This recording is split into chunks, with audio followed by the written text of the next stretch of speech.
Hello, I just got back from one of the most surreal experiences of my life. For the past week, I've been completely offline. No phone, no emails, no social media, and I didn't even call my mum. Instead, I was trekking to the base camp of Mount Everest, and when you're up there staring at the highest mountain on Earth, the licensing industry feels very, very far away. But of course, the licensing world keeps moving while I was offline. So today I'm doing something a little different. I'm catching up in real time on mic 5 stories that broke while I was away and what I think they actually mean for our industry. So let's go.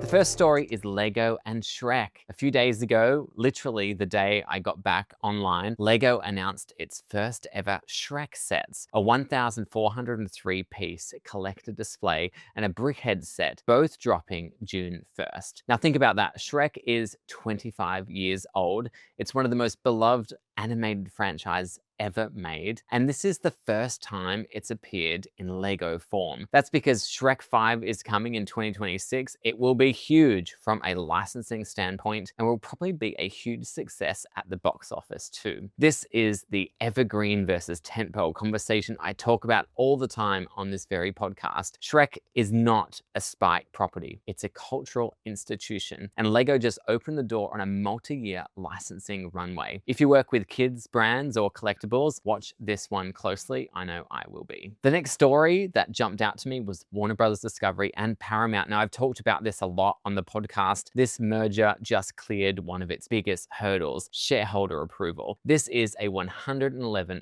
billion deal that, if it closes, combines Harry Potter, DC superheroes, Paw Patrol, SpongeBob SquarePants, and thousands of other properties under one roof. For licensees, I want you to sit with this for a second. When IP ownership consolidates at this scale, your relationship landscape changes. Fewer doors, but the doors are bigger. The contacts you have today may not be in the same seats in 6 months' time. If you're licensing Warner Brothers or Paramount properties right now, get close to your relationships and stay close to them. The third story is Starbucks and The Devil Wears Prada 2. This one I love. Starbucks has announced a global partnership with The Devil Wears Prada 2, which hits theaters May 1st. I'm personally very, very excited to see Miranda Priestley back on the big screen. Starbucks have created 4 character-inspired drinks, with Starbucks appearing in the film itself as well. So why does this work so well? Because Starbucks was already in the original film. Andy's coffee runs were iconic, the brand fit was already there. This partnership activated a connection that's existed for 20 years. The fourth story was Netflix, Stranger Things, and Jazzwares. The final season of Stranger Things is done and dusted, but Netflix isn't walking away from the franchise. They're leaning in. An animated spin-off called Tales of 85 just dropped this week, and Jazzwares, the master toy licensee, has already hit target with a full new product line featuring new characters, new creatures, and new accessories built around the show. Now, this is what sophisticated IP management looks like post-finale. The story ends, but the brand doesn't have to. Netflix is extending Stranger Things into new formats, new audiences, and new product lines. For anyone who thinks the show ending means the licensing window closes, it doesn't have to. And the last story that really jumped out to me, and this one I didn't see coming, Peppa Pig on Canva. As you know, I'm a huge fan of Daddy Pig running the London Marathon. As of recording, that hasn't actually happened yet, but he would have ran it by the time this episode goes live. So, Daddy Pig, if you're listening, I hope it was a huge success for you. Hasbro are leaning into this big moment by partnering with Canva to bring over 60 Peppa Pig templates to the platform. Birthday invitations, classroom worksheets, cheer signs for Marathon Day. They're free to use and they're available across 18 regions. So here's what jumped out at me about this partnership. There were already 1.4 million searches for Peppa Pig content on Canva in the last 12 months. The demand was there before this deal was done. And that is a licensee's dream, walking into a partnership where the audience is already looking for you. So what's the thread connecting all 5 of these? Licensing in 2026 is about meeting your audience wherever they are. In a LEGO store, in a Starbucks, on Netflix, in Target, on Canva. The best IP owners are building a presence across every single touch point, every format, and every moment.